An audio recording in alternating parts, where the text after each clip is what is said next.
रात के अंधेरे में एक सुनसान सड़क के किनारे आमना अपने घर की ओर जा रही थी। उसके कदमों की आहट वीरान गली में गूंज रही थी। अचानक उसे महसूस हुआ कि कोई उसके पीछे आ रहा है। उसने पलट कर देखा, लेकिन वहां कोई नहीं था। दिल की धड़कन तेज हो गई। वह तेज कदमों से चलने लगी। अचानक एक हल्की सी आवाज उसके कानों में गूंजी, आमना, रुक जाओ। आमना का दिल धक से रह गया। उसने तुरंत पीछे देखा और सामने एक लड़की खड़ी थी। वह बिल्कुल शांत थी। उसकी आंखें खाली और चेहरा सफेद था। कौन हो? आमना ने हिम्मत जुटाकर पूछा। लड़की ने धीरे से कहा, मुझे तुम्हारी मदद चाहिए।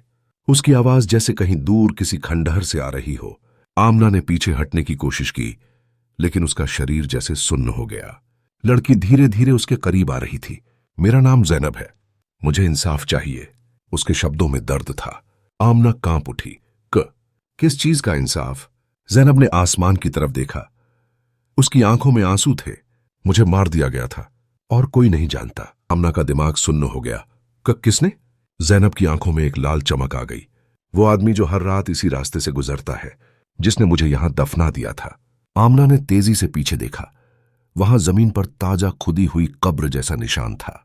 अचानक जैनब की शक्ल बदलने लगी। उसकी आंखें खून जैसी लाल हो गईं। चेहरा भयानक हो गया। वह चीखते हुए बोली, अब तुम भी मेरा राज जानती हो, तुम भी नहीं बचोगी। आमना के मुंह से एक जोरदार चीख निकली और वह बेहोश होकर जमीन पर गिर पड़ी। सुबह लोग आमना को बेहोश सड़क पर पड़ा देखकर हैरान रह गए। जब वह होश में आई तो डर से कांप रही थी। जब पुलिस ने उस जगह की खुदाई की तो सच में वहां एक पुरानी कब्र मिली और उसके अंदर एक लाश थी। यह जैनब की लाश थी, जिसकी गुमशुदगी का केस कई सालों से बंद पड़ा था। लेकिन सबसे डरावनी बात यह थी कि आमना की कलाई पर नाखूनों के गहरे निशान थे, जैसे किसी ने जबरदस्ती उसे पकड़ रखा हो। कहते हैं कि उसके बाद हर रात उस सुनसान सड़क पर कोई ना कोई लड़की जैनब की सरगोशियां सुनती है। मुझे इंसाफ चाहिए।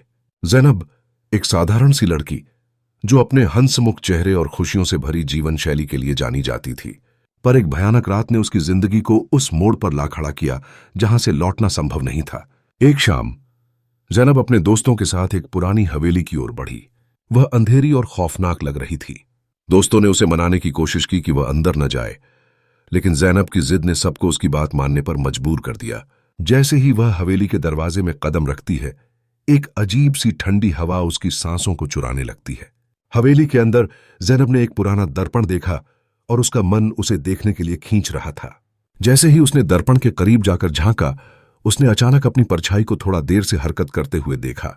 उसकी परछाई ने उसकी आंखों में एक खौफनाक मुस्कान फेंकी और उसके भीतर एक अजीब सी सिहरन दौड़ गई।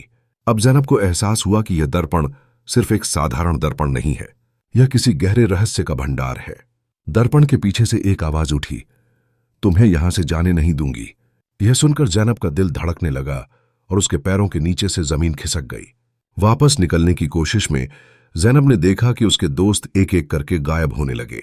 जो वहां थे, अब केवल उसकी अधूरी चीखें थीं। हवेली का दरवाजा अपने आप बंद हो गया और उसे एहसास हुआ कि वह अकेली रह गई है, एक खौफनाक अतीत से जूझते हुए। जैनब ने दर्पण में देखा और पाया कि उसका चेहरा भी धीरे धीरे बदल रहा है। उसकी आंखों में डर और चिंता की किरणें थीं। उसे समझ आ गया था कि वह उस खौफनाक जगह की शक्तियों के अलावा और कुछ नहीं रह गई थी। उसकी जिंदगी की हर खुशी एक छाया की तरह भरी रह गई। आखिरकार जैनब ने हिम्मत करते हुए दर्पण के साथ खुद की आत्मा को जोड़ दिया। शायद उसे उसी जगह रहना था, एक बिछड़ी हुई आत्मा जिसने अपने मित्रों को खो दिया। हवेली से उसकी चीखें अब भी सुनाई दे रही हैं, लेकिन कोई उसे सुनने वाला नहीं। तब से जैनब की कहानी उस हवेली के चारों ओर गूंजने लगी है, एक सच्चाई जो कभी खत्म नहीं होती।